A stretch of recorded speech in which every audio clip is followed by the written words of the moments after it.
Something extraordinary happened in Sydney that left sports fans, engineers, and taxpayers equally stunned.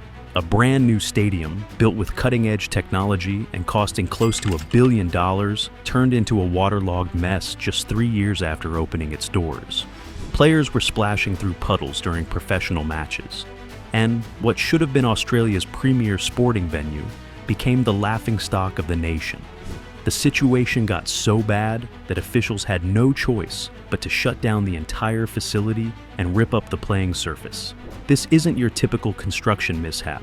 It's a story about how the smallest oversight can derail the biggest projects, and why getting the basics right matters more than all the high-tech features money can buy. Stick around because the details of what went wrong will shock you, and the road to recovery reveals just how much was at stake.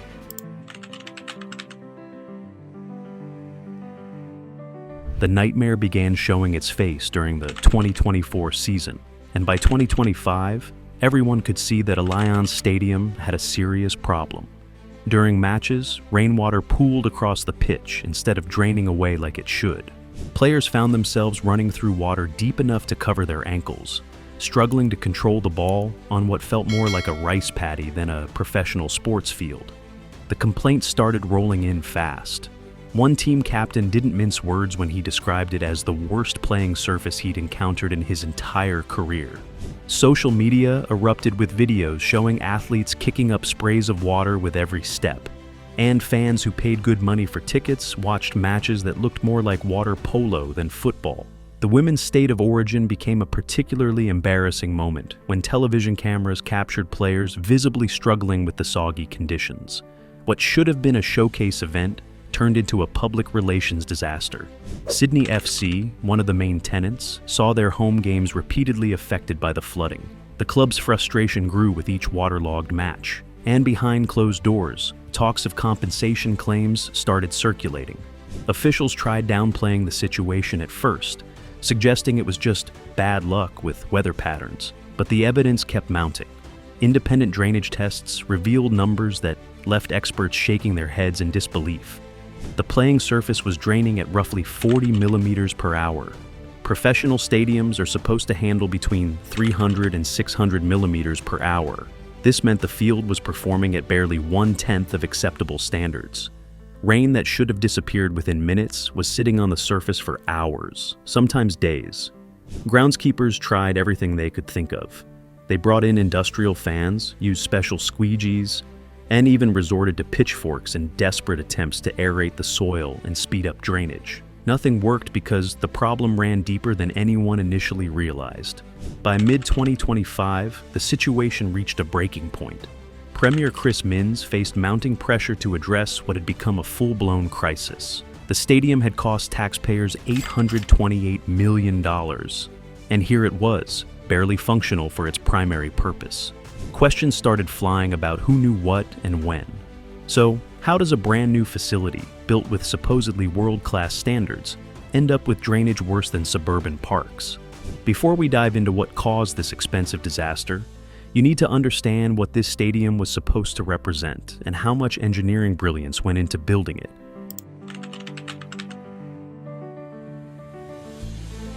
Construction on the new Allianz Stadium kicked off in 2019 after the previous 1988 structure was demolished.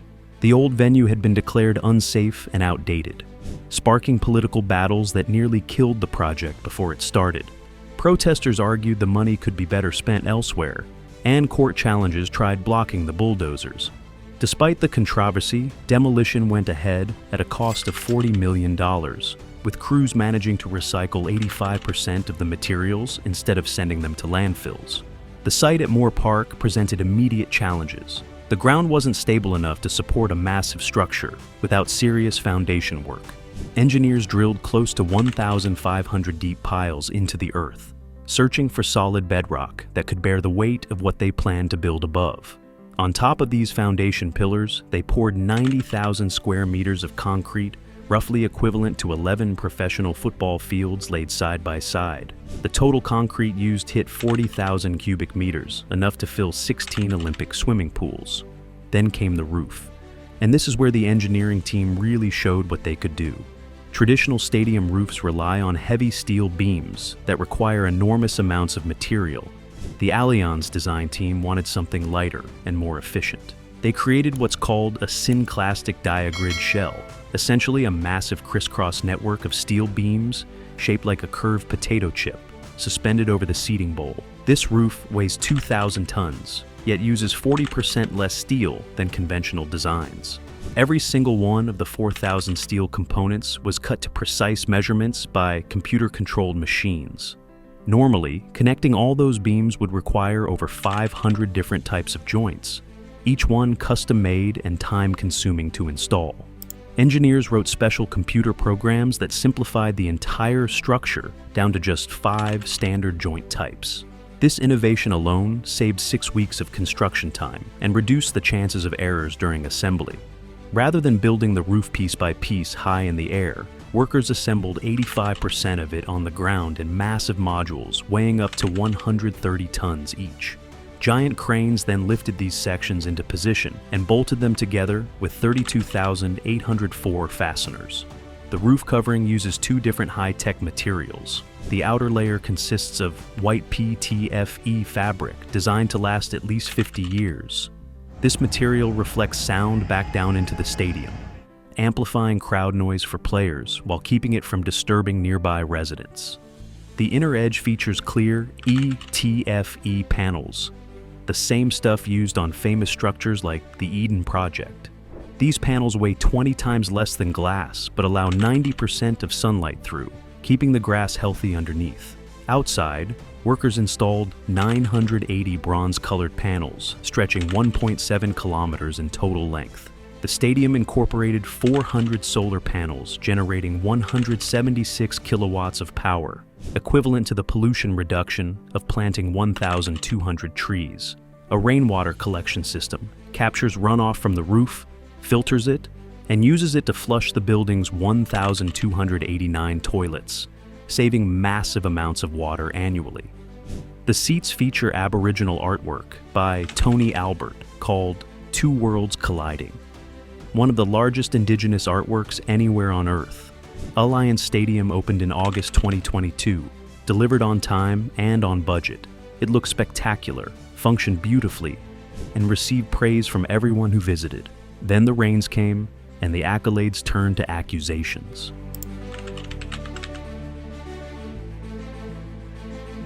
When officials finally called in forensic soil experts to investigate the drainage disaster, what they discovered made the entire situation even more embarrassing.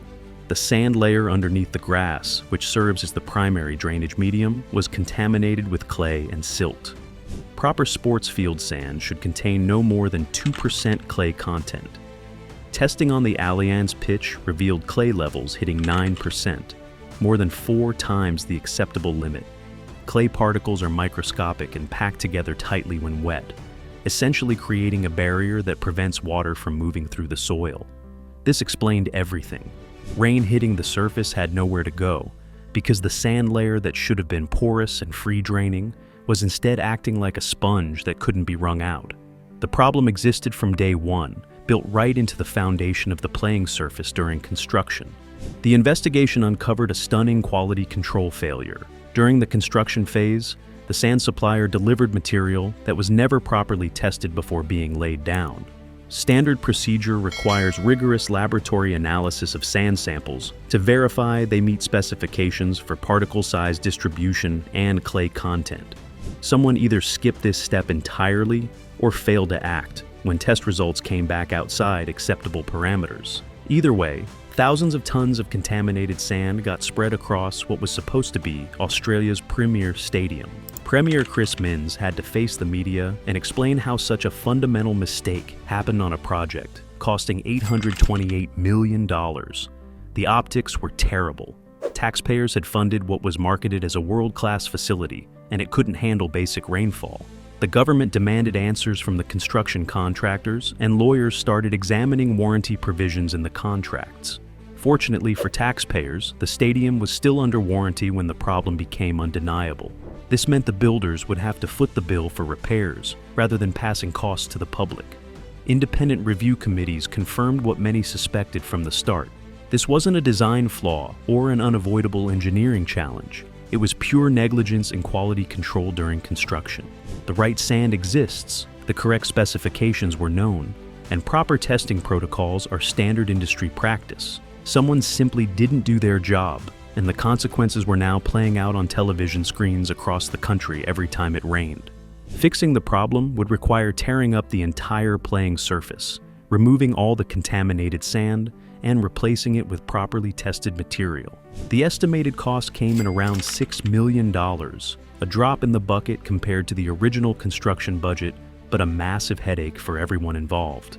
The clock was ticking because Sydney's sports calendar doesn't stop for drainage repairs, and major events were already booked at the venue.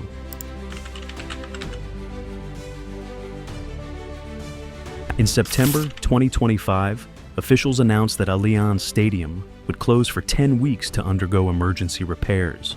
The timing couldn't have been worse for Sydney FC and other teams calling the venue home. Matches had to be relocated to alternative grounds, including Leichhardt Oval and Jubilee Stadium, smaller venues that couldn't match Allianz's capacity or amenities. Sydney FC immediately started discussing compensation claims that ran into millions of dollars. The club had sold season tickets and sponsorship packages based on playing at a world-class facility, not bouncing between backup locations. The repair process was brutal and unforgiving. Construction crews descended on the site and began ripping up every square meter of turf. Underneath, they excavated all the contaminated sand, hauling away truckload after truckload of material that should never have been there in the first place. Fresh sand, properly tested this time, was brought in and carefully graded across the entire pitch. New drainage pipes were inspected and tested.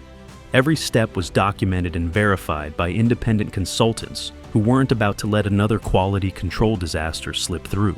The closure created chaos across Sydney's sporting calendar. Teams scrambled to find available venues on short notice. Fans who had planned to attend matches at Allianz found themselves traveling to different parts of the city. The disruption rippled through local businesses near the stadium that relied on match-day crowds for revenue. Restaurants, bars, and transport services all took financial hits during the 10-week shutdown. Adding pressure to the situation, major concerts were scheduled at Allianz Stadium for late 2025. Kendrick Lamar's Australian tour had dates booked in December, and organizers needed assurances the venue would be ready. Concert promoters don't have the flexibility to easily relocate large-scale productions. The staging, sound systems, and logistics are planned months in advance around specific venue characteristics. Canceling or moving these events would trigger contract penalties and insurance claims that nobody wanted to deal with. Workers pushed hard to meet the deadline. The 10-week window was tight considering the scope of work involved. Every day counted, and the pressure to avoid delays was intense. Weather became a factor, as crews needed dry conditions to properly install and compact the new sand layers. Project managers monitored weather forecasts obsessively, adjusting work schedules to maximize productivity during clear days. Behind the scenes, the warranty battle played out between government officials and construction contractors. Legal teams parsed through contract language, trying to establish liability and payment responsibilities. The $6 million repair bill had to come from somewhere, and both sides wanted to ensure they weren't left holding the bag. Eventually, the warranty provisions held up, and contractors agreed to cover the costs. Taxpayers dodged another expense, but the damage to public trust was already done. As December approached, the question everyone was asking was simple. Would the new pitch actually work, or was Sydney about to experience round 2 of the drainage disaster?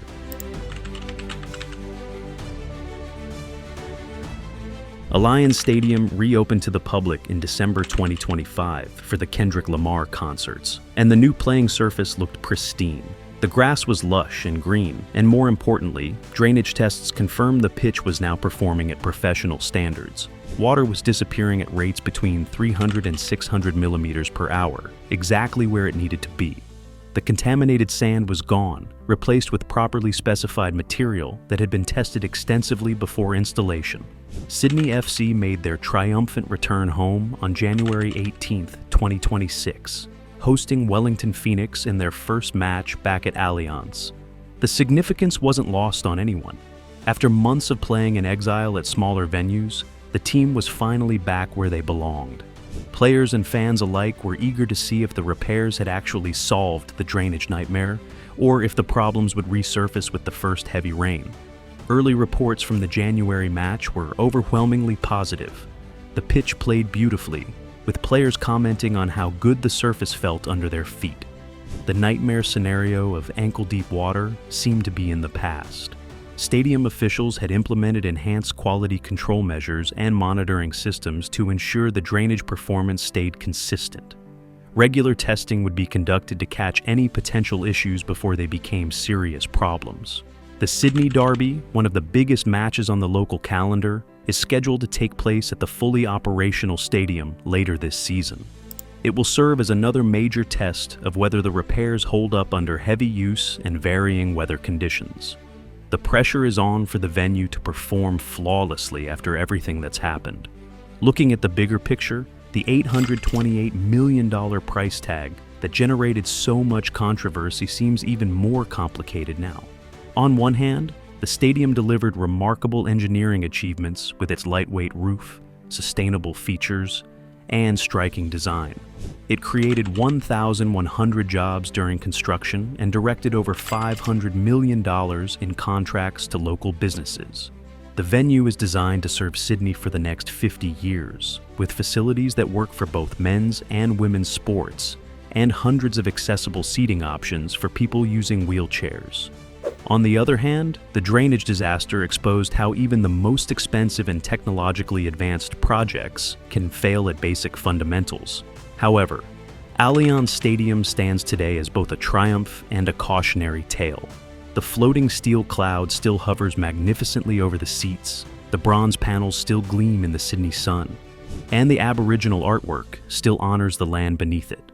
But buried under that beautiful grass is a reminder that excellence requires attention to every detail, no matter how small or unglamorous it might seem.